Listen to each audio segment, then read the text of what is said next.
¿Qué buscamos? Recuperarnos, ¿verdad? A través de la alimentación adecuada, las pautas de hidratación. También siempre buscamos una modificación del peso y la composición corporal. Si es necesario, el quinto aspecto es la suplementación y las ayudas ergogénicas, que ya vamos a hablar en otra diapositiva respecto a eso. Y algo bien importante es la planificación para los viajes y las concentraciones. Entonces, la nutrición deportiva, si la dividimos en dos aspectos, sería la fisiología, ¿verdad? Es decir, el combustible que vamos a necesitar, la reparación para estos tejidos, ¿verdad? Y la reparación que nos va a permitir poder rendir en cada una de las sesiones de entrenamiento y tener una hidratación adecuada acorde al tipo de entrenamiento, a la intensidad y la duración. Este aspecto no podemos dejarlo de un lado. La biomecánica, es decir, la estructura, ¿verdad? De la persona, que a veces la biomecánica la dejamos a un lado porque creemos de que en algún momento alguien pues se va a poder modificar y hay algo que nacemos ya genéticamente con una estructura.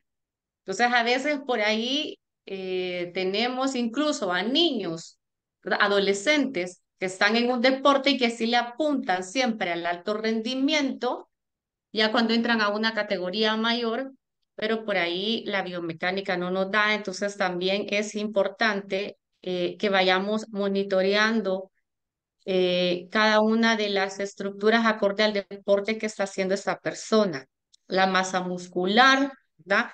Y la masa adiposa.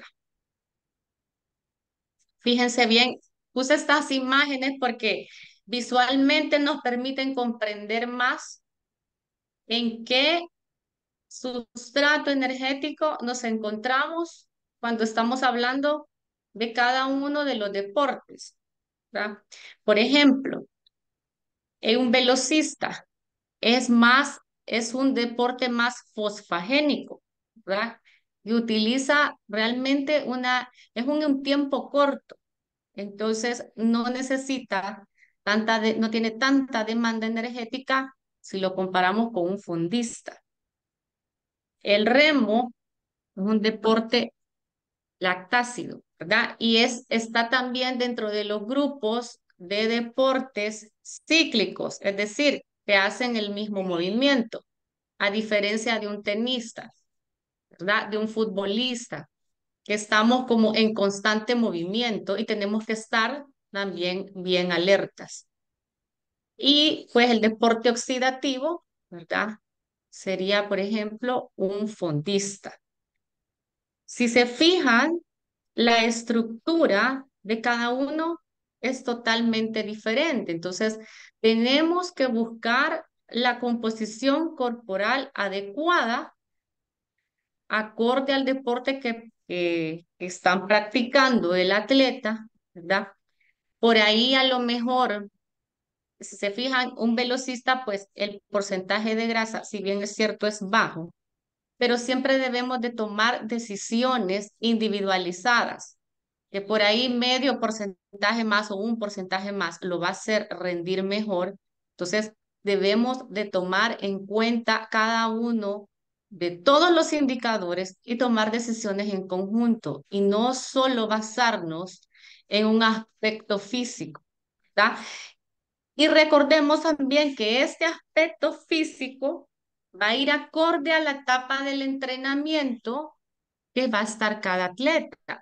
En la etapa general, pues tienen más porcentaje de grasa, a diferencia de la etapa específica, que es donde ya el atleta ya tuvo una buena cantidad, no solo de volumen del entrenamiento, sino que también de intensidad, y ya se pudo haber hecho modificaciones en su composición corporal con la planificación anual, que esto se tiene que hacer siempre en conjunto con el entrenador.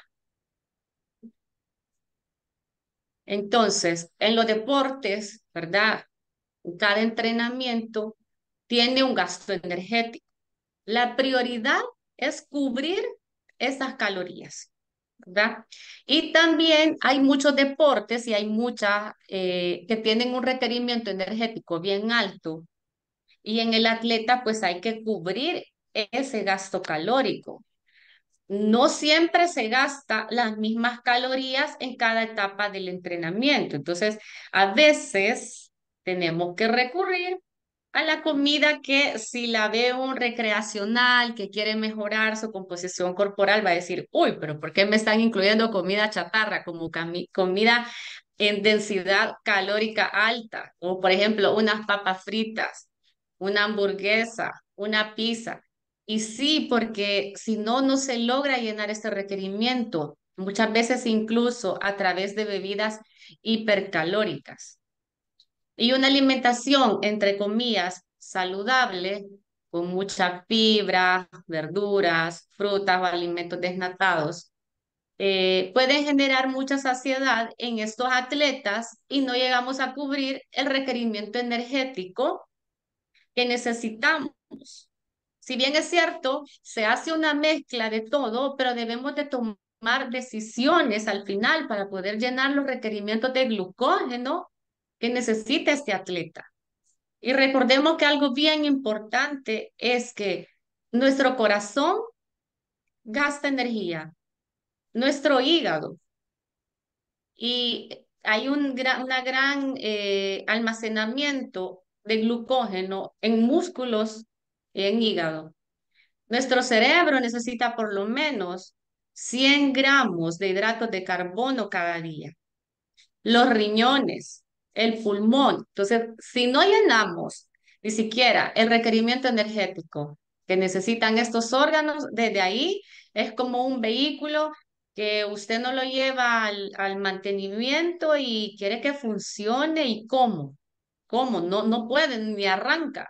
Entonces, el aspecto físico se va modificando. ¿Y qué pasa? Que se modifica también los requerimientos de cada uno en base a esta composición corporal y la etapa del entrenamiento.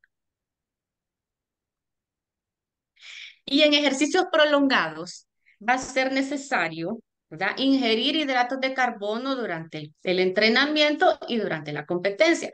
Y en este punto voy a mencionar algo que es indispensable. Nunca podemos inventar probar algo en una competencia, ni que porque proba esto, porque vienen y dicen, no, pero pues yo he visto que es muy bueno porque es con esta marca bien específica y la verdad que alguien me lo recomendó y pues a esta persona le ha ido bien. No, nunca, nada, ni la alimentación. Todo se tiene que ir haciendo durante el entrenamiento, ¿verdad? Un esquema en los deportes que tienen un alto gasto calórico, que más que todo son los de fondos, triatlón, carreras de montaña, maratones. Se hace un protocolo de las necesidades de hidrato de carbono que se utilizan para poder rendir en cada uno de los entrenamientos, para poder recuperarnos y también para poder utilizar durante y post competencia.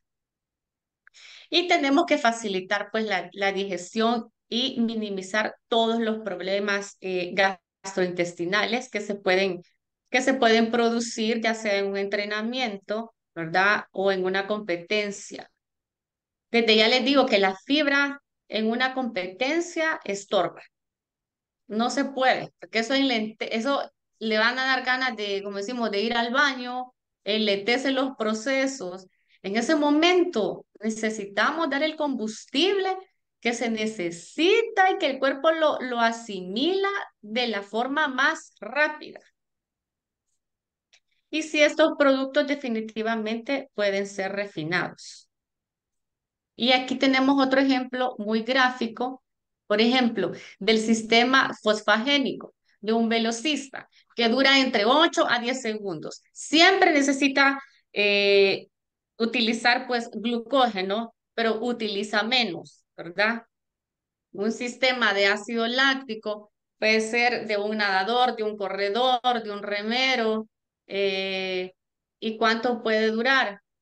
Pues, por ejemplo, anda desde del 1 minuto, ¿verdad? Ahí va a depender, porque, por ejemplo, el remo, que es una competencia, aproximadamente anda durando abajo de 8 minutos, en mujeres un poquito más, dependiendo de también el tipo de competencia.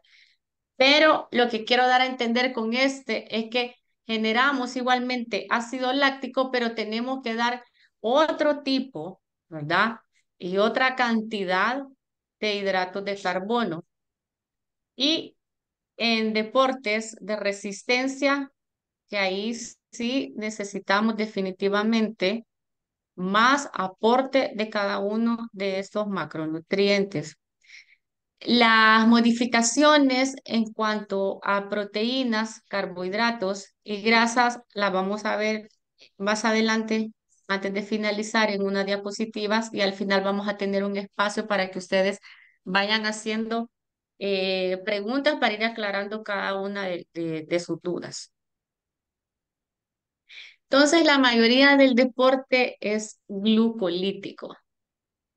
Si se fijan, tenemos patinaje, fútbol, salto con garrocha, básquet, levantamiento de pesas, tenis, remo, natación, gimnasia, saltos, voleibol, incluso el ciclismo que se divide en varias categorías.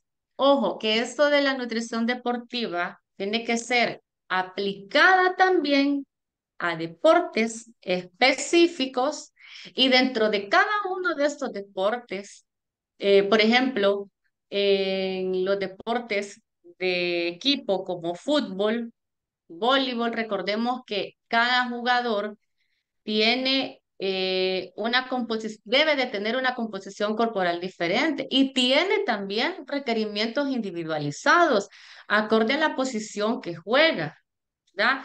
Importante tomar en cuenta a qué horas son las competencias para poder hacer modificaciones con las pautas de hidratación. Incluso en el remo, que tenemos competencias individuales, ¿verdad? Dobles con un par de remos cortos, cuádruples, tenemos cuádruple de mujeres, de hombres, y han hecho ciertas modificaciones según los últimos 4 años, donde se han incluido modalidades mixtas que no existían hace 4 años. Entonces, debemos de tomar en cuenta la posición, incluso, aunque digamos, ay, sí, pero va en el mismo bote, son cuatro. Los cuatro tienen la misma función. Sí, claro, los cuatro van remando, pero cada una tiene también una función específica. No es como que las vamos a poner en el bote a como a ellas les gusta. No, es por una razón específica que incluso dentro de ese deporte tiene un porqué cada una de la posición que está ocupando el remero. Y también otro aspecto importante, por ejemplo, eh, la hora de los partidos, por ejemplo, en básquet, que a veces puede ser en la noche. Entonces, eh, hay algunos de estos deportes que el atleta, por ejemplo, pues no desayuna, pero no pasa nada si al final vienen cenando bien tarde y pues por lógica no tienen hambre tan temprano. Entonces, eh, no sé si me doy a entender, pero cada uno de ellos y sus posiciones es totalmente diferente. Si la Y antropometría aplica a la nutrición deportiva. Sí, sí. la cineantropometría aplicada a la nutrición deportiva, si vemos, aquí hay varios ejemplos de formas de cuerpo, no solo en estatura, sino que incluso en definición, en tono muscular, ¿verdad? El largo de huesos, las dimensiones, todo eso es importante. Vamos a ver 3 formas de poder determinar cada uno de estos y hasta dónde nos permite la nutrición poder hacer modificaciones y cuáles son nuestras limitantes. Podemos tener una riqueza descriptiva en 40 variables. Por ejemplo, en el ISAC 2 nos permite conocer más diámetros, más pliegues, perímetros y longitudes. Pero ISAC 1, pues es muy importante, ¿verdad? Poder tener esa certificación para quienes pues no la tienen. Si yo los invito a que busquen dentro de su región cuál es como la que se les hace más fácil, porque esto nos permite analizar el cuerpo de una forma más completa. Y no solo nos permite tomar decisiones para el rendimiento deportivo, sino que usted como profesional le puede decir con toda certeza al entrenador hasta dónde podemos llegar, ¿verdad? En cuanto al objetivo que se tiene deportivo, porque por ahí puede ser que incluso un adolescente sea más talentoso en otro deporte y estamos queriendo batallar con un deporte específico porque de repente al niño le gusta ese o a los padres que hicieron ese deporte porque pues el deporte que ellos hicieron en su infancia y quieren que su hijo esté practicando ese. Y a lo mejor estamos desperdiciando ese talento para otro deporte. Otro aspecto importante de tener una riqueza de todas estas variables es que también nos permite tomar decisiones en salud. Hay muchos estudios que incluso si ustedes ingresan a la página de ISAC, fíjense que ahí aparece estudios recientes y yo la semana pasada estaba leyendo de cómo la composición corporal puede estar relacionada incluso hasta con presión arterial. ¿Y qué es lo del día a día en la clínica? Pues un recreacional que de repente decidió un día que quería hacer una media maratón y tiene buena composición corporal, pero quiere continuar mejorando para mejorar su rendimiento deportivo y por ahí a lo mejor eh, tiene alguna condición en salud, también nos permite ir tomando decisiones, aunque la nutrición deportiva, pues prácticamente son, si hablamos de atletas, pues acá no estamos hablando de personas enfermas, sino que de alguien que cuenta con buena salud. Quise una breve división de los deportes cíclicos y los acíclicos. Los cíclicos, pues prácticamente que realizan el mismo movimiento, ¿verdad? El atletismo, por ejemplo, la pista, pues corren alrededor de la pista y no tienen reacciones a diferencia de los acíclicos. El campo son los mismos movimientos, la natación, el remo, el kayak, el ciclismo y la gimnasia artística. Y como deportes acíclicos, el fútbol, el tenis, el rugby, el hockey, baloncesto, balonmano y vóley. Que en esos deportes tienen que estar incluso más alertas y están en constante movimiento en base a cada uno de los partidos, ¿verdad?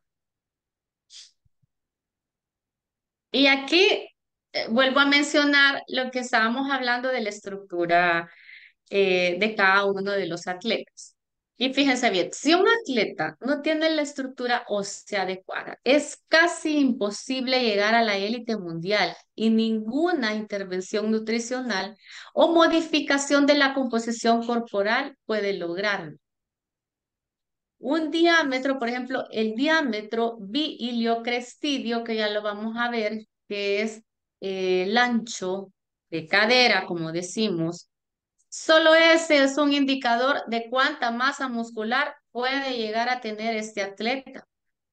O incluso la circunferencia de, de la muñeca, ¿verdad? Entonces, solo esos dos son indicadores, ya nos dicen si estamos en el deporte que tenemos que estar y hasta dónde realmente este atleta va a poder llegar, ¿verdad?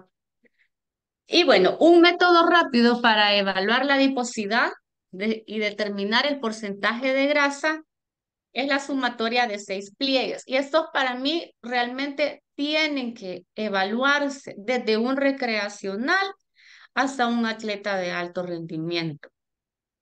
que es el pliegue tricipital, el supraespinal, el muslo anterior, el subescapular, el pliegue abdominal y el pliegue de la pantorrilla.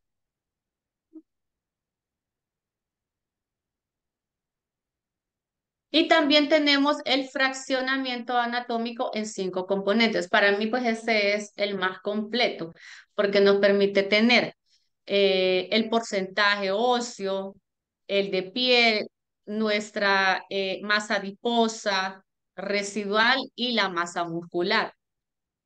Ojo con esto, que también hay muchos estudios, ¿verdad? Comparativos y ustedes incluso pueden ingresar en el Google académico, si tienen alguna duda, siempre aparecen ahí muchos estudios de composición corporal en atletas de ciertos deportes y incluso en ciertas edades.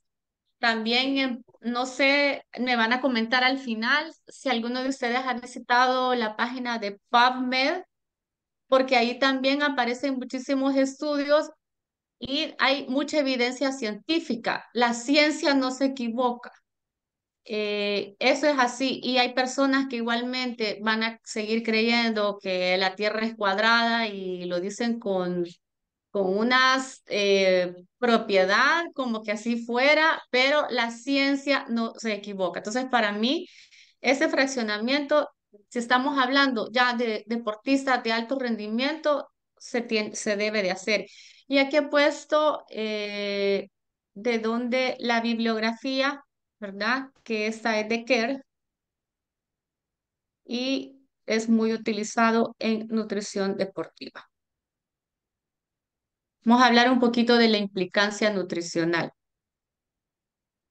Ya que hablamos del fraccionamiento, el tamaño del esqueleto puede ser un buen indicador, como les mencionaba, de cuánta masa muscular puede alcanzar un deportista. Y ahí es donde tenemos el músculo, el fraccionamiento óseo, músculo óseo, ¿verdad? Es decir, que están a la izquierda, que están a la derecha de la media, en mujeres o en hombres, está el atleta. ¿Verdad? Y a su vez también puede ser la base para indicar la cantidad óptima de músculo para un tipo de prueba, deporte o puesto del atleta. Otro aspecto importante es la supercompensación a través de la nutrición. Acá hice un gráfico que es pues prácticamente que viene el atleta, disminuye su carga de entrenamiento porque está próximo igualmente a iniciar una nueva etapa del entrenamiento o tiene una competencia. Y en esa disminución de la carga viene la recuperación y aprovechamos hacer las pautas nutricionales para poder llenar nuevamente ese glucógeno para la próxima carga deportiva que tenga. ¿Qué pasa si en esta etapa de supercompensación no se da esa baja de carga? Pues el atleta entra en un sobreentrenamiento, pudieran haber incluso fracturas por estrés, y no necesariamente es porque no ha estado consumiendo las calorías y cada uno de los macronutrientes que necesita. Simplemente que la carga del entrenamiento no disminuyó y no se dio esta etapa de recuperación.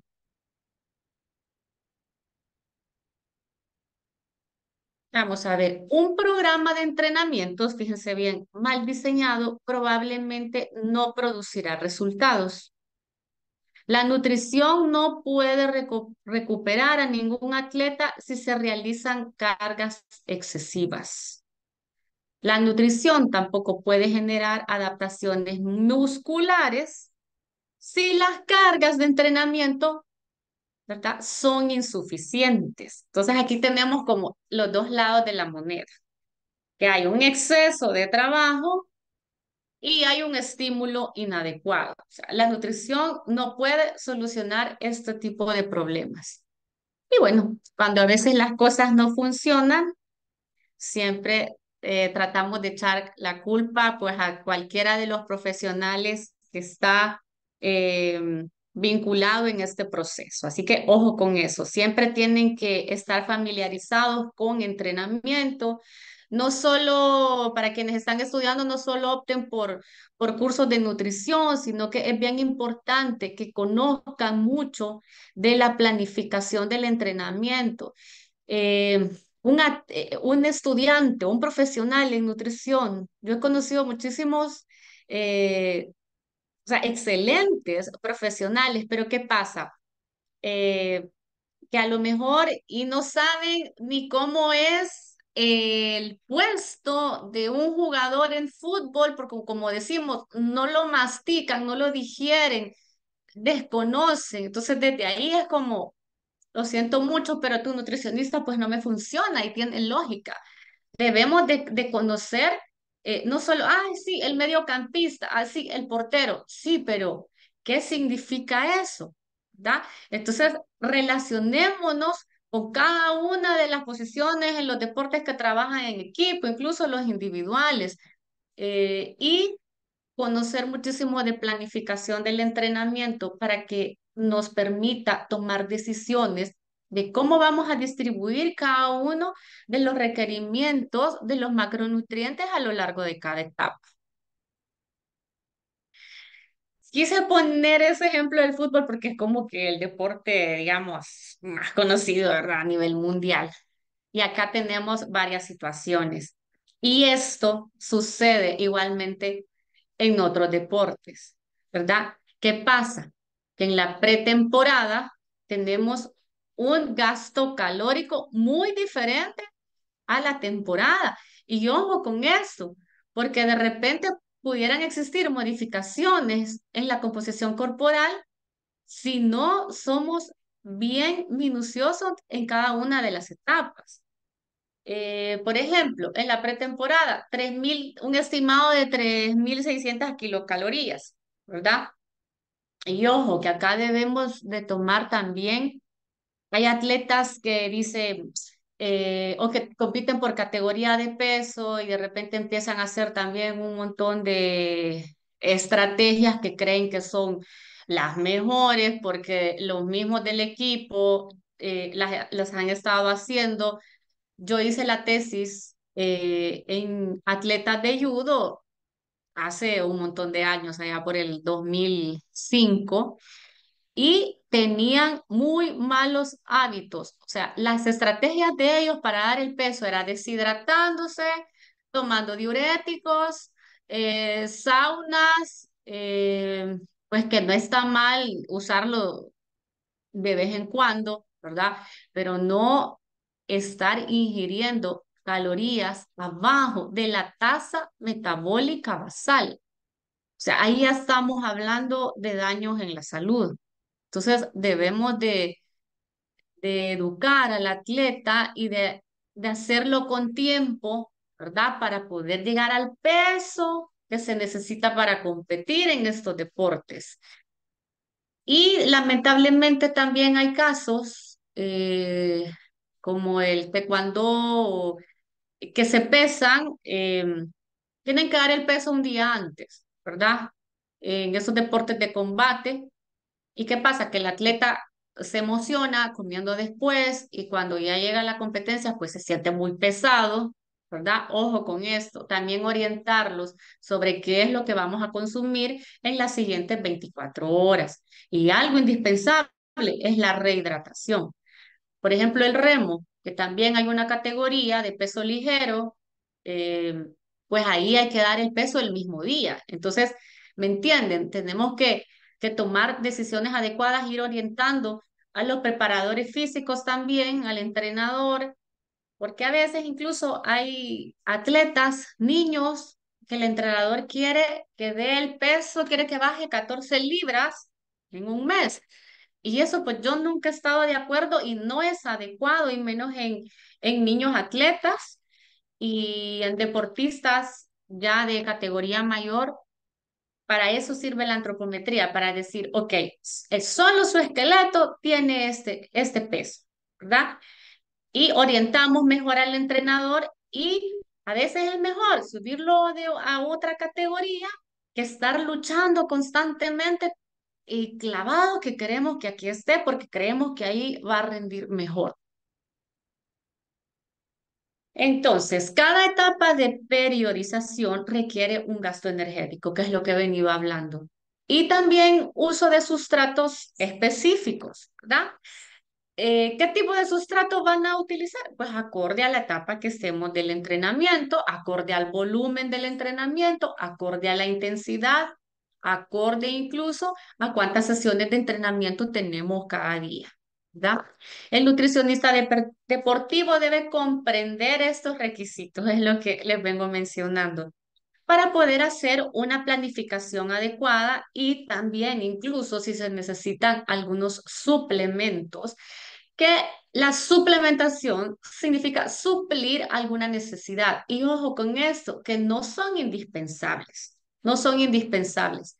Se llega a creer de que si el atleta no consume cierto suplemento, pues no va a llegar a ser muy bueno. No, he conocido atletas muy buenos que no han usado suplementación y otros pues que ha sido necesario y tampoco nos vamos a poner como que no, tiene todo, tiene que ser natural y no. O sea, tomemos decisiones estratégicas inteligentes y también debemos de tomar en cuenta por los ingresos económicos, ¿verdad? Porque por ahí, incluso en la dieta, no vamos a estar recetando la sal de allá del Himalaya y que le pongan la chía que la elaboraron y, ¿me entienden? No, seamos prácticos con lo que contamos, con la cultura de cada atleta, ¿verdad?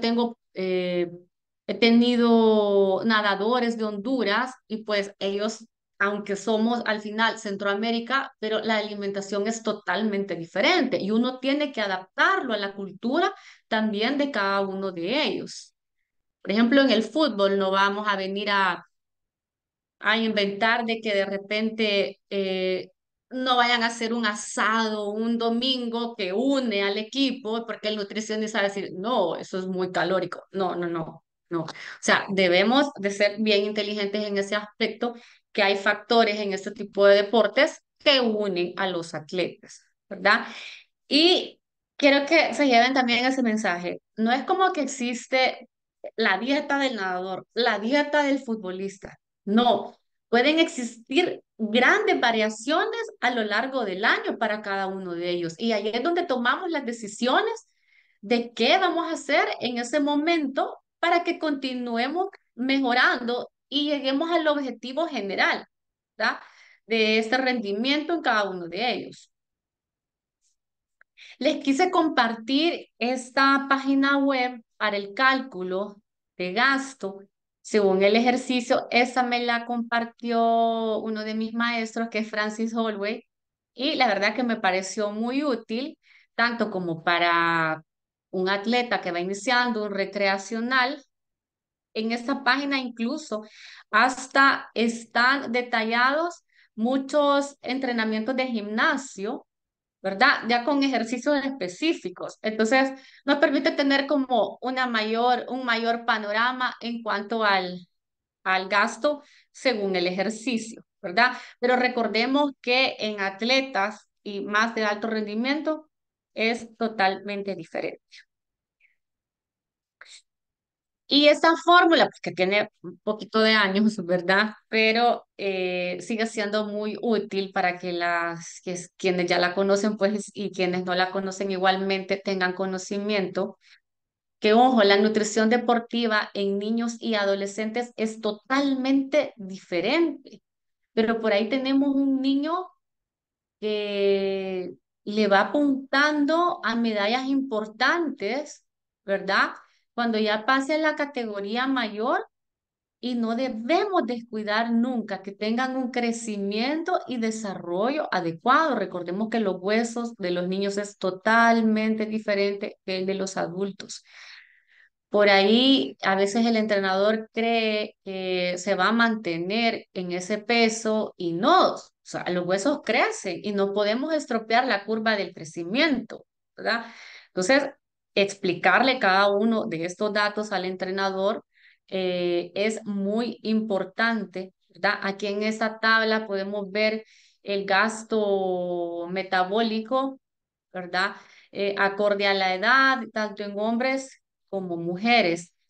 En los niños también es importante no perder el punto de vista, pues que son niños y no podemos tener una dieta como creemos de que, sí, este alimento no, porque no, ese va a dañar su salud. O sea, son niños, de repente que tienen un cumpleaños, eh, el deporte es más lúdico, no debemos de perder ese punto de vista. Y hay algunos papás incluso que con el tema del entrenamiento de fuerza en niños, fuerza hacemos siempre. O sea, cuando jugamos, cuando éramos niños, no sé si en el país de ustedes se hacía bueno, en el mío se jugaba con como arranca cebolla o de repente saltos, o todos esos son entrenamientos de fuerza. Creo que está activado. Si me le ponen mute ahí Ya, profe. a los audios, por favor, Dan. Eh, entonces, ojo con los niños, que es un mundo totalmente diferente. Y hay muchísimos que son muy buenos, pero malas estrategias psicológicas de entrenamiento y nutricionales pueden estropear este proceso. Y este es la clasificación de actividad física, que es importante que lo tengamos, ¿verdad? Porque de repente en la clínica llega un sedentario que quiere iniciar con alguna actividad deportiva que le ha gustado, ¿verdad? Y tampoco lo vamos a mandar como a hacer un entrenamiento de alto rendimiento. Debemos de asesorarlo adecuadamente. Incluso hay pacientes que pues se ha puesto bien de moda, incluso iniciar entrenamientos de CrossFit, y cuando no han tenido ningún acercamiento, digámoslo así, con algún deporte anteriormente, pero pues porque un amigo lo invitó o que vieron que también alguien hizo una maratón, pues yo también la quiero hacer y está bien, simplemente que debemos de llevarlos en los tiempos adecuados, ¿verdad? Y hacer una planificación estratégica nutricional para que no tengamos incluso algunas lesiones por algún exceso de peso graso. Y este es un indicador muy básico realmente, ¿verdad? A la hora de la clínica y fácil, el tipo de estructura, ¿verdad? Según la muñeca, tanto en hombres como mujeres. Y aquí ya de entrada nos dice si tiene una estructura pequeña, mediana o grande. Este es el diámetro que estábamos hablando anteriormente, que es el diámetro biliocrestidio, que nos dice muchísimo, ¿verdad? Incluso, no sé si se han fijado en boxeadores que a veces son un poquito como más definidos, ¿verdad? Pero tienen un poquito más anchas sus caderas y les es más difícil entrar en la categoría de peso en la que compiten. Entonces, este diámetro es muy importante conocerlo. Este incluso se conoce en el ISAC 2, ¿verdad? Así que, pues los invito a que siempre continúen reforzando todos sus conocimientos para poder tomar decisiones en cuanto al, a las pautas nutricionales y poder tener una mejor comprensión y asesorar incluso qué técnicas se van a utilizar con el entrenador. Vaya, aquí, esto sí, quiero detenerme un momento porque, ojo, hay muchos casos que la menarca se ve interrumpida o de repente llega el desarrollo de las niñas y ¿qué pasa? Que por un entrenamiento inadecuado y por una mala ingesta nutricional es alterado. ¿En qué deportes pues sucede esto constantemente? Y en gimnastas, que se fijan, este deporte tiene algo importante a diferencia de otros, que es el aspecto físico. Incluso en la estatura, aunque no lo crean, a veces hay papás que porque el entrenador les dijo que ya no quieren que crezca. O sea, eso no puede suceder. O sea, la velocidad del crecimiento nunca la podemos estropear, ¿verdad? Aquí tenemos unas tablas. Si se fijan en gimnastas, la edad de la menarca es a los 15 años, ¿verdad? De ahí vamos bajando ballet, tenis, carrera, eh, y el último, pues, voleibol y handball europeo, ¿verdad? Esta referencia la saqué de el posgrado de nutrición deportiva aplicada a deportes específicos de Francis, fue el año pasado. Y ojo con estas niñas, porque a veces consumen abajo de 1.200 kilocalorías, eh, muy por debajo de la tasa metabólica basal, que ya estropea su crecimiento y su desarrollo. Niñas con anemia, niñas con déficit de vitamina D, con déficit de vitaminas del complejo B, un rendimiento académico muy bajo. A veces se piensa que porque el niño en la mañana se está durmiendo en clase, lo catalogan como un niño con déficit de atención y no. Muchísimos de estos casos, me atrevería a decir que más de un 50% simplemente que no tienen una ingesta adecuada de muchos vitaminas y minerales que necesitan acorde a su edad, como el zinc. El hierro no lo podemos dar a lo loco. Hay exámenes que nos ayudan a verificar cómo están estos valores, exámenes en sangre. Un niño mal hidratado.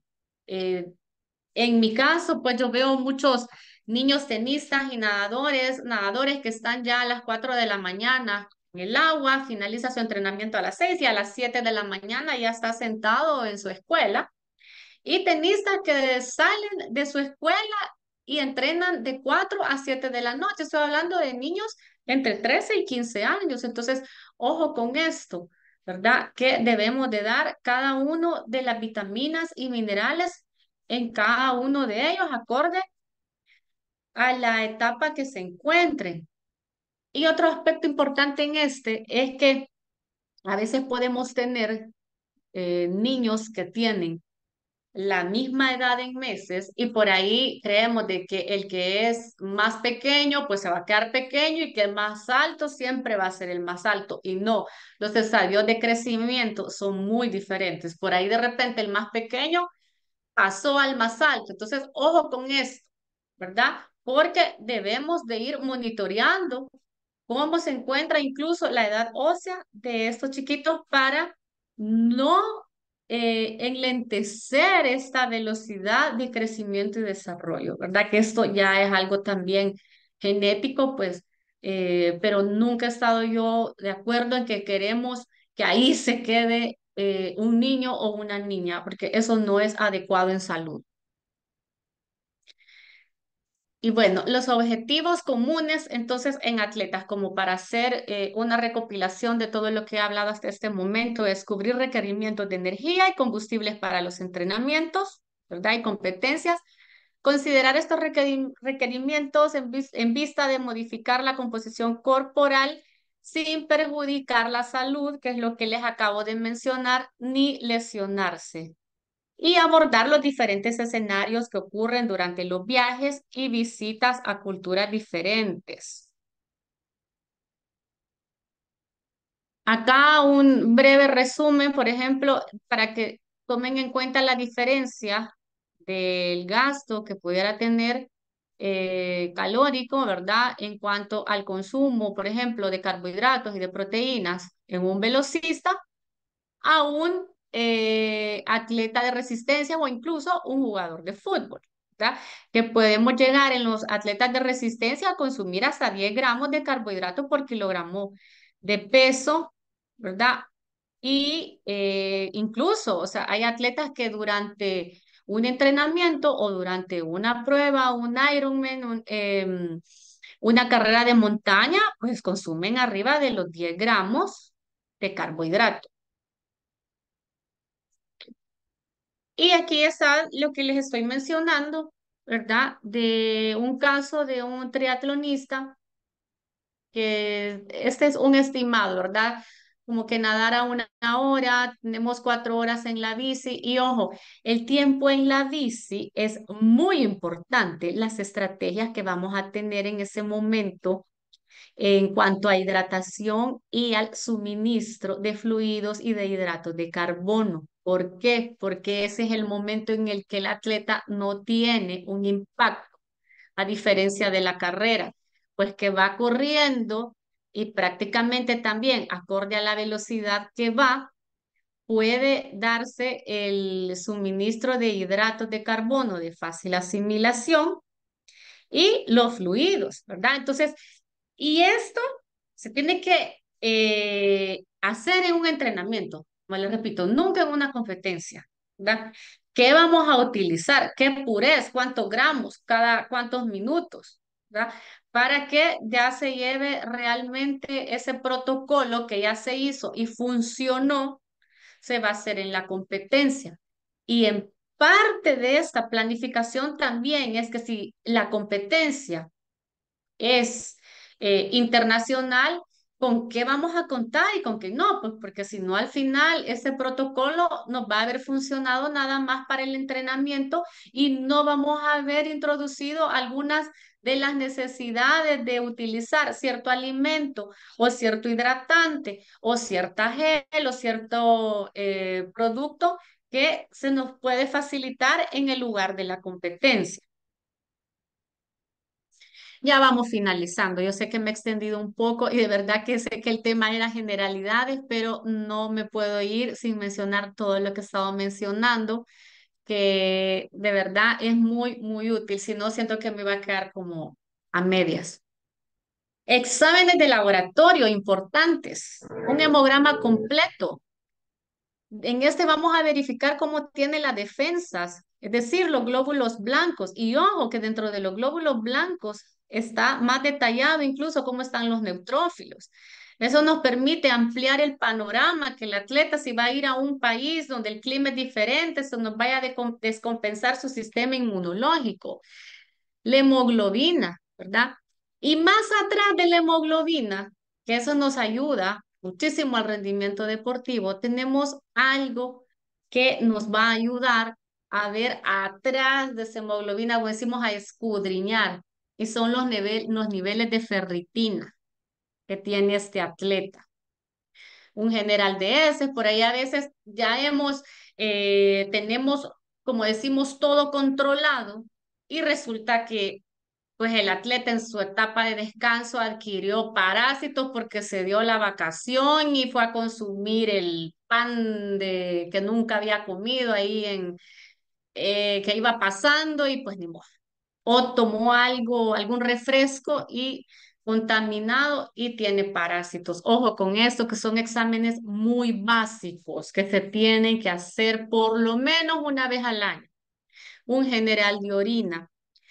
Eh, y ojo con la orina, que no solamente es un indicador de que si está bien hidratado o no el atleta, porque a veces dicen, uy, la orina pues salió un poquito, un amarillo fuerte. Ojo con esto, porque algunos suplementos dan ese tono, ese color en la orina y no significa que el atleta esté mal hidratado, ¿verdad? Pero el pH en la orina sí es un buen indicador de un sistema buffer, que es energía al final en el organismo, de un buen funcionamiento y que tenemos que buscar que esté óptimo. Las transaminasas, que son las TGO y TGP, son las enzimas hepáticas, es decir, las enzimas del hígado.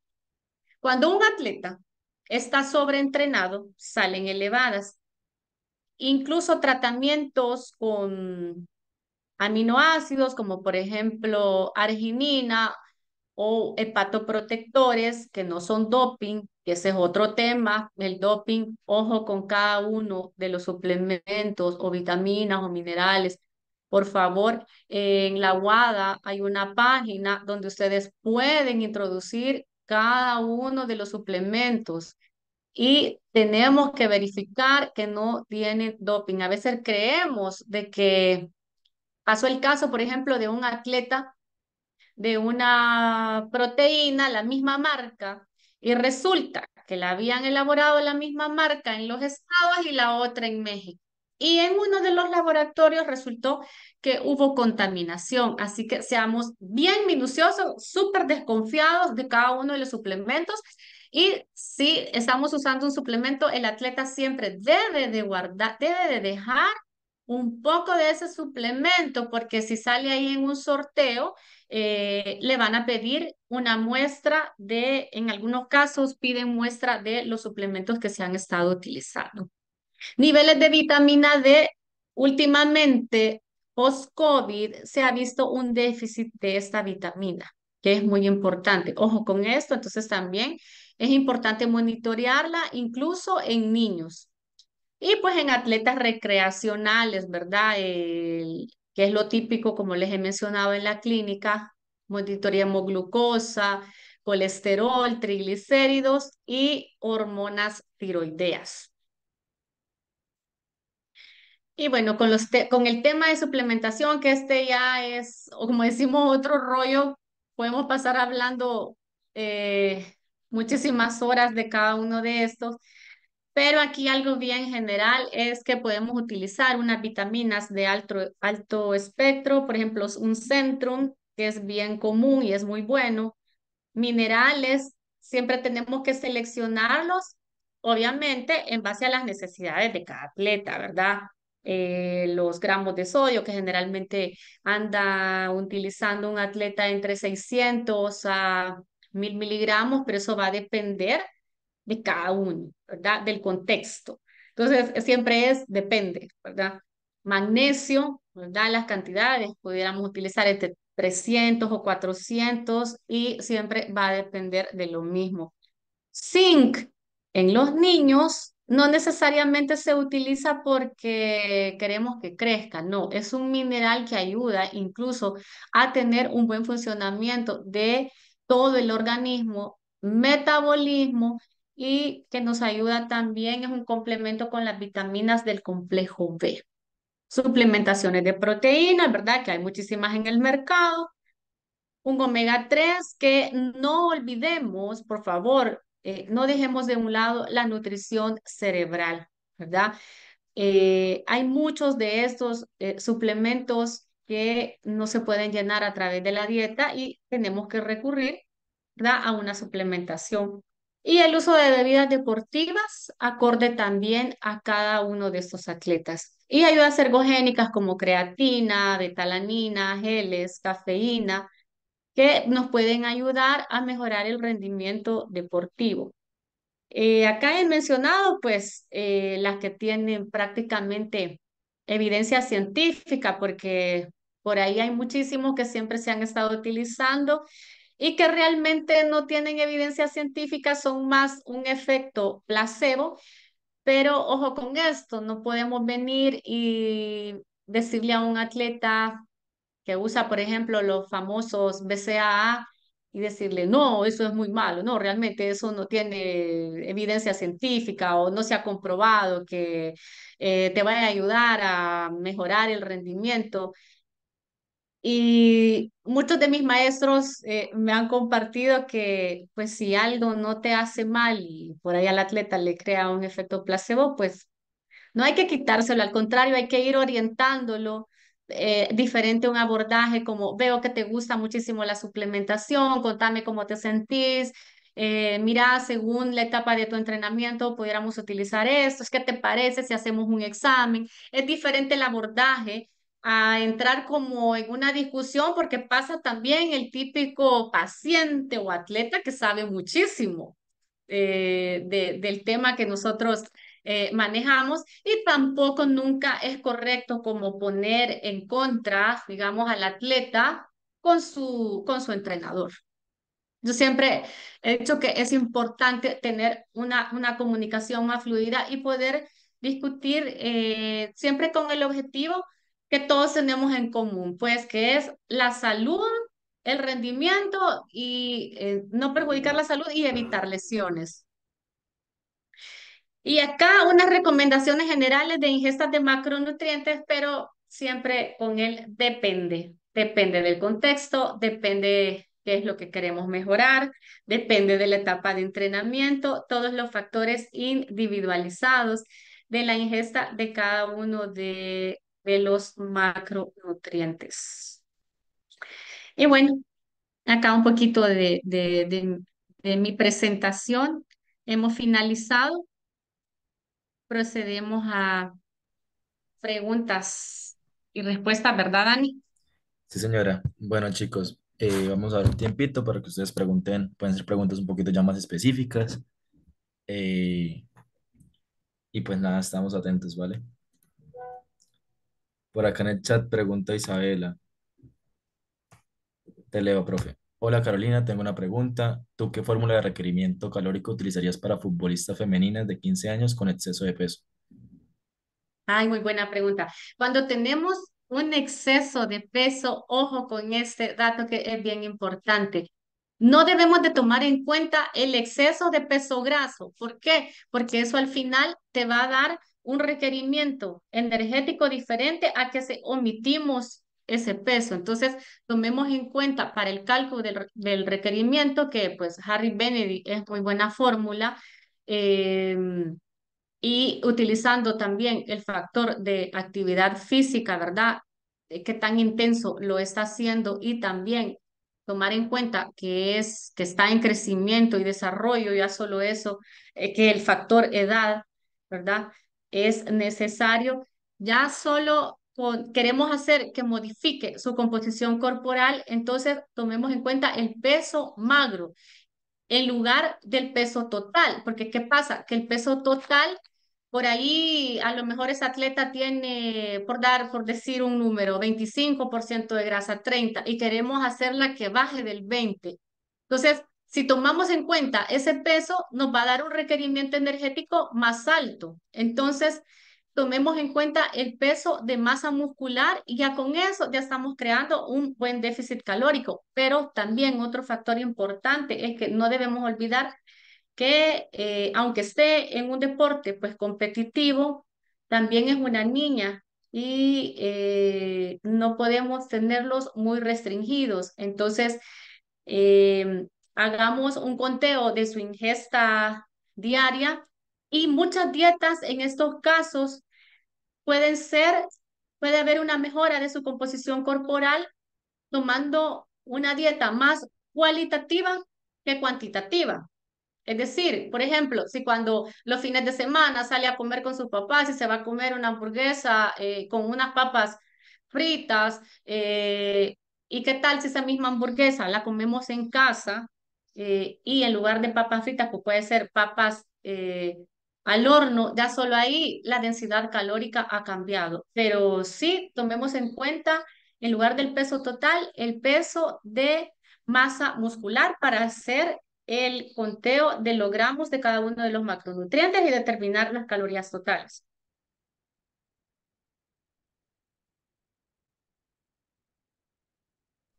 Bueno, profe, tenemos otra pregunta por el chat. Dice Viviana, hola, ¿cuál de las tantas fórmulas que hay hoy en día recomiendas para los cálculos de energía de los deportistas de CrossFit? Ya que es un deporte que poco se conoce en el medio. Vaya, en el CrossFit, que es un deporte donde también tenemos muchísima acumulación de ácido láctico, es un deporte que pues los boots son totalmente diferentes y depende también a dónde se vaya a realizar cada una de las competencias. Eh, para mí, Harry Benedict sigue siendo muy bueno, pero ojo, ¿verdad? Eh, Generalmente en estos deportes donde tenemos mucha masa muscular, pues el requerimiento energético es alto, ¿verdad? Entonces, siempre también podemos, en lugar de ocupar una fórmula, hacer un cálculo directamente en base a la composición corporal, es decir, cuánta masa muscular tiene este atleta y en el CrossFit, pues generalmente se utiliza entre 1.2 a 1.8 gramos de proteína por kilogramo de peso. Ahora bien, si queremos que esta atleta mejore también su aspecto físico, pues solo tomamos en cuenta su masa muscular y ahí determinamos el requerimiento de gramos de proteínas que debe de consumir. Luego nos vamos con las necesidades de carbohidratos por kilogramo de peso, que por lo menos 5 gramos tenemos que dar en este deporte, o sea, menos de eso no. Y vamos haciendo la distribución igualmente. Ojo con eso también, que tenemos que hacer la distribución de eso a lo largo del día, porque no pretendamos que en 2 o 3 ingestas vamos a poder llenar este requerimiento. Y el resto se utiliza grasa. Entonces, si se fijan, no siempre tiene que ser necesariamente una fórmula. Muchas veces podemos sacar el requerimiento en base a la composición corporal actual de la persona y qué objetivo tenemos. Si no tenemos ningún objetivo físico o simplemente queremos llenar el requerimiento para que pueda rendir en lo good o pueda rendir en una competencia específica. Listo. Tenemos una tercera pregunta, profe, que es, pregunta Rodrigo Lozada. Buenas tardes. En la suplementación de proteínas, ¿qué tipo de proteína, ejemplo, caseína, suera de leche, se debe recomendar de acuerdo al tipo de ejercicio que se realiza el deportista? Creo que con lo de la proteína va más que todo cómo se siente el atleta, porque una proteína hidrolizada es de más fácil asimilación, es más fácil metabolizarla. Hay, por ejemplo, una whey, ¿verdad? Pudiera ser que a un atleta le caiga pesada y simplemente solo se toma la decisión en base a cómo se siente. Ahora, si ya es, y ojo también con las proteínas, que a veces hay unas que vienen tan cargadas con tantas cosas que no son necesarias, como por ejemplo proteínas que resulta que el medidor trae 50 gramos de proteína, o sea, hay unas mezclas que y otros ingredientes que le agregan que no son necesarias. Entonces, ¿qué proteína vamos a seleccionar? Depende cómo se sienta el atleta gástricamente con ese tipo de proteína, pero una whey es muy buena realmente si la vemos así como cuál es una de las más básicas y que la puede tolerar, digamos, todo el mundo. Y si me preguntan de marcas, bueno, en niños es muy buena la marca Daimatas, una BPI que tiene mayor respaldo en cuanto con los temas estos de doping, pero ahí va a depender, como les repito, cómo se siente el atleta y le es más fácil, ¿verdad? De metabolizar. No necesariamente siempre se incluye una proteína porque no es indispensable. Si lo podemos llenar a través de la dieta, pues lo llenamos listo. Ahora, una proteína para alguien que de verdad necesita consumirlo y que también le sumamos que tiene, que tenemos que llenar esa dieta hipercalórica, podemos utilizar unas de altamente calóricas que nos aportan hasta 800 calorías, que es una gain, ¿verdad? Entonces, si se fija, va a depender de cuál es el objetivo y también de cómo el atleta la llega a tolerar. Bueno, chicos, preguntas por vos. ¿Alguna otra que quieran hacer? Eh, Si cualquiera de ustedes, perdón, está haciendo algún estudio o de repente necesitan más documentación de algo, algún deporte específico, pues con gusto, Dani, tú tienes mi correo y se lo puedes compartir y sin pena. Se trata más que todo de que nos apoyemos y aprendamos siempre de mucha evidencia científica. Apóyense siempre de la evidencia científica porque eso de verdad no se equivoca, para eso se hacen esos estudios. Así que si alguien necesita, pues con gusto yo tengo muchísimo material de diferentes deportes. La verdad que este tema podemos pasar hablando muchísimo tiempo y no terminamos. bueno, chicos, vamos a dar paso a dos preguntas más. Bueno, Isabela te pregunta, tengo un caso puntual acerca de si recomendar suplementación con calcio para un futbolista de 15 años que es intolerante a la lactosa, no consume lácteos ni ningún derivado. O desde la parte de alimentación, ¿qué alimentos o estrategias utilizarías para suplir ese requerimiento? Bueno, primero haría exámenes, ¿verdad? Eh, como para curarme en salud, cómo están todos sus niveles de, por ejemplo, sodio, magnesio, potasio, calcio, hemograma, porque si existen algunas deficiencias, existen porque otro de los minerales está deficiente. Las hormonas y los minerales son como un deporte en equipo, que si uno no funciona, se cae el otro, ¿verdad? Calcio lo podemos encontrar en muchísimos otros alimentos, no necesariamente solo en los lácteos, incluso en los vegetales, en hojas, ¿verdad? Como kel, espinaca. em, para dar requerimiento de calcio realmente hay que estar bien seguro que hay un déficit. Igualmente, como para dar una suplementación con hierro, hay que estar bien seguros cómo están los valores de estos niños, incluso vitamina D. O sea, estos tres no los podemos dar porque, digamos, no consumen ciertos grupos de alimentos. Eh, igualmente, lo encontramos también en muchísimas frutas. Entonces, yo lo que daría es como una variedad de frutas y si queremos incorporar, digamos, más de estos minerales, incluyendo calcio, incluso en otros carbohidratos se encuentra en hojas y haría exámenes de laboratorio. Listo, bueno, vamos a dar paso a la última pregunta, si alguien tiene, si no, procedemos al momento feliz, momento de los sorteos. Bueno, profe, yo tengo una pregunta ya que nadie respondió, y es, normalmente la suplementación general de creatina es de 5 gramos. Por ejemplo, en la HCL, que supone Ujú. que es más asimilada por el cuerpo, ¿cuál es la suplementación general? Bueno, antes se creía y se hacía que tenía que haber una dosis de carga, una de mantenimiento y una de descarga, y que no se podía utilizar por un periodo más de 3 meses. Ahora ya se utiliza de una forma diferente y hay dos tipos de creatina y la que tú mencionas es la mejor si la comparamos con la otra.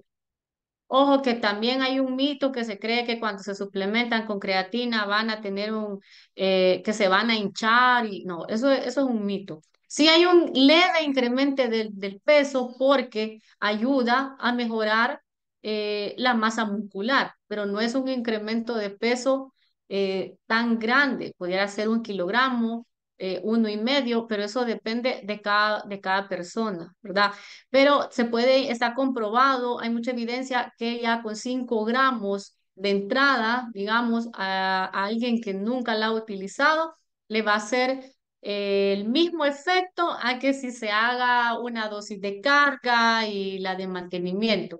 Pero este debemos de hacer el cálculo en base a los kilogramos. Este sí es específicamente de masa muscular que tiene el atleta. Y veamos también en qué deporte está, ¿verdad? Porque si es un velocista, pues claro, démosle. Un levantador de pesas, un remero, un atleta de CrossFit. Pero si de repente también en fútbol se ha utilizado, hubo un estudio que se hizo los dos grupos, ¿verdad? Y no se les dijo qué era lo que se les estaba dando, simplemente se mezcló con bebidas con electrolitos. em, y en uno, pues sí, sintieron que hubo una mejoría y los otros, pues al final no hubo nada. Entonces, si el atleta mismo igualmente dice, sí, me siento bien y no es un deporte que, como repito, vaya a haber un impedimento que nos vaya a estropear medio kilogramo más, pues no pasa nada, ¿verdad? Podemos utilizar 5 gramos. Ok, profe. Y es como una dosis segura, pero siempre hagamos el cálculo individualizado.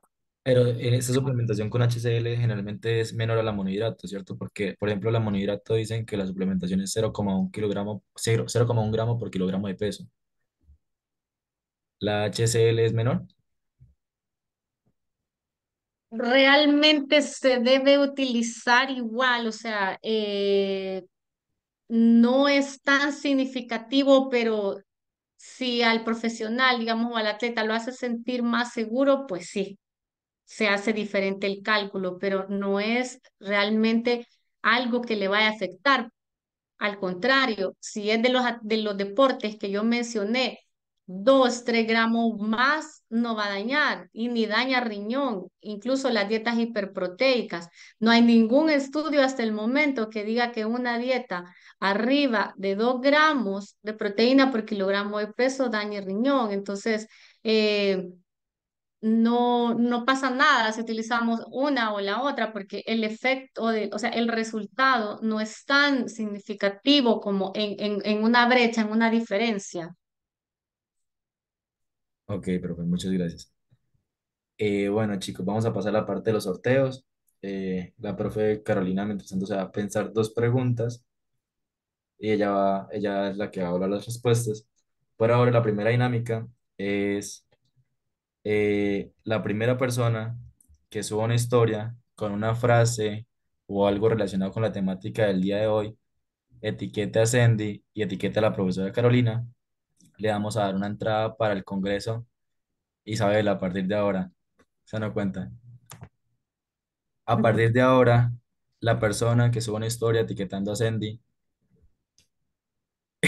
bueno, Isabela, a partir de ahora, la persona que suba una historia etiquetando a Sandy o a la profe Caro, le vamos a dar una entrada al Congreso de la UNAL.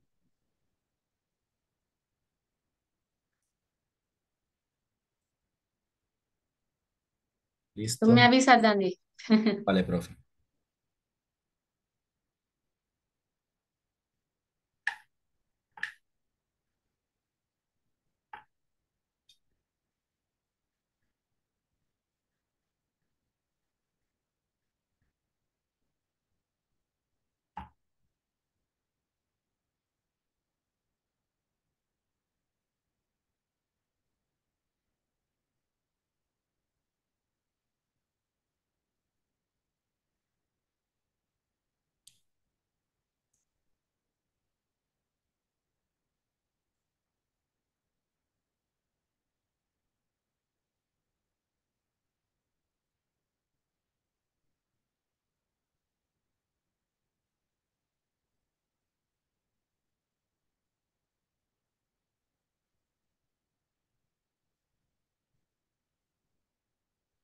Bueno, mientras verificamos la información de quién fue el ganador, vamos a pasar a otra dinámica, que es la primera persona que prenda la cámara, diga su nombre, se presente y muestre un equipo antropométrico, le vamos a dar una entrada para el Congreso de la UNAL.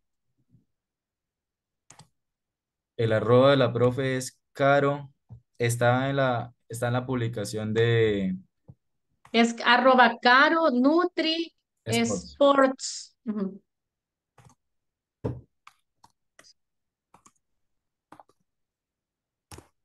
Ahí lo escribí por el chat. El Congreso es virtual presencial, Isabela. Entonces,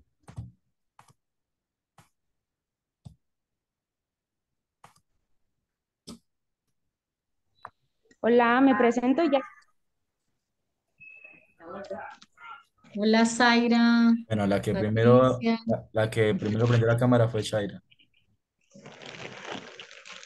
Bueno, mucho gusto. Mi nombre es Zaira Batista, estudiante de la Unipamplona y acá tengo un alpómetro.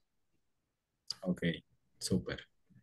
Porfa, escríbeme un mensaje solamente para mí con tu número de celular y nos comunicamos contigo, ¿vale? Vale, gracias. Listo. Siguiente dinámica. La persona, la primera persona que levante la mano y me diga cuáles y cuántos comités hay en Ascendi se gana otra entrada para el Congreso de la UNAL.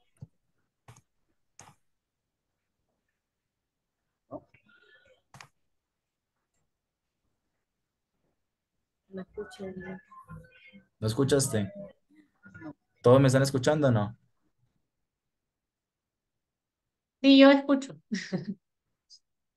Bueno, chicos, repito, siguiente dinámica.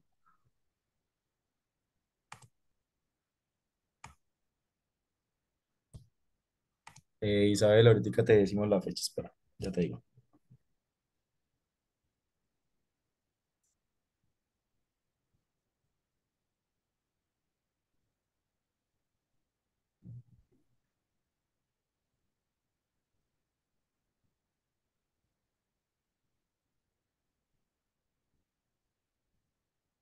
Nueve y 10 de mayo.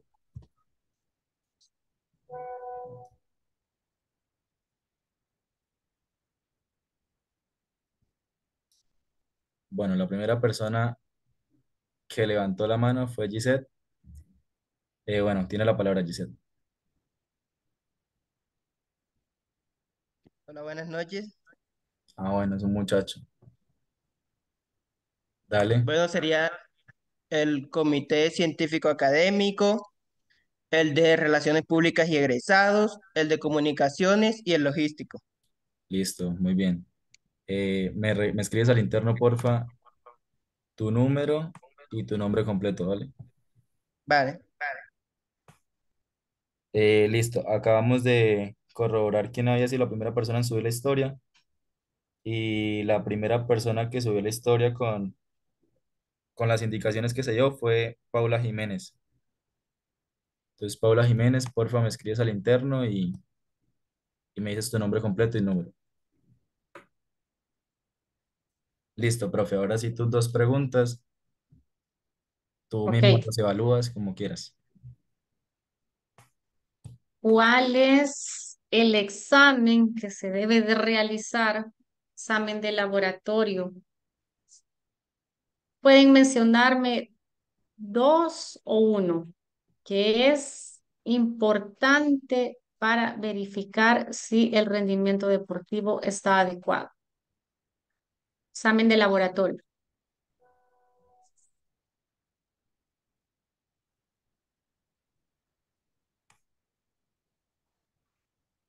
Isabela escribió transaminasas, lleva uno, y Viviana escribió TGO. Son dos chicas. Bueno, Son dos. Viviana escribió TGO y TGP. ¿Qué otro? Bueno, la profe quiere más. ¿Qué otro? Sí, uno. Falta uno ahí. Kiara escribió ferritina, TGO y TGP. Ese es. Listo. Muy bien, Kia. Me escribes al interno y me pongo en contacto contigo, ¿vale? Y hay otra pregunta.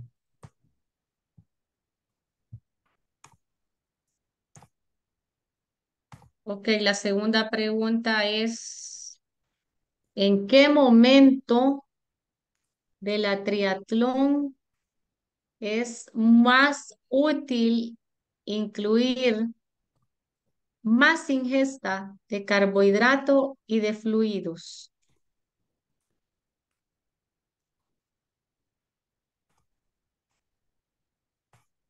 Si quieren por vos, chicos, porfa.